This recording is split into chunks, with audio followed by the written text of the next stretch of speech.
पहले सब कहे पूरा याद करबो, बड़ पंचायत हर गौवा में विकास करबो। जीते के पहले सब कहे पूरा याद करबो, बड़ पंचायत हर गौवा में विकास करबो। फिर जे जीतला के बाद कहबा करबो बारियास बिना छिलले हम बात करबो। फिर जे जीतला के बाद कहबा करबो बारियास बिना छिलले हम बात करबो। फिर जे जीतला के बाद कहबा करबो बारियास बिना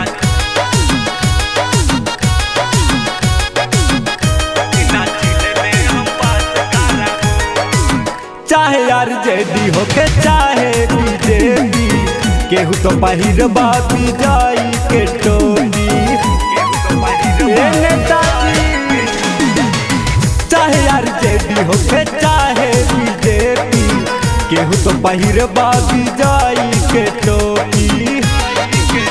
सब काहे काम खास करबो, नहीं केकरो मानू दास करबो।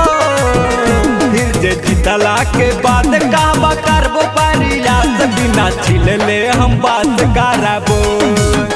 फिर जे जीतला के बाद कहबा करबो बारियास बिना छिलले हम बात करबो। फिर जे जीतला के बाद कहबा करबो बारियास बिना छिलले हम बात करबो। मांगे खातिर वोट साबे घूमे गाली गाली, देखे के न रोड जवन देखे ले नाली। नेताजी हलवा मांगे खातिर वोट साबे घूमे गाली गाली, देखे के न रोड जवन देखे ले नाली।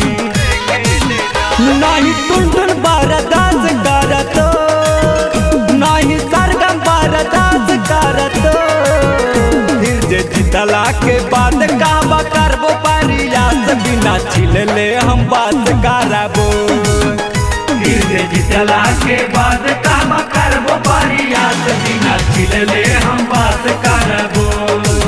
जीते के पहले सब कहे पूरा याद करबो, बड़ पंचायत हर गौवा में विकास करबो। फिर जे जीतला के बाद कहबा करबो बारियास बिना छिलले हम बात करबो।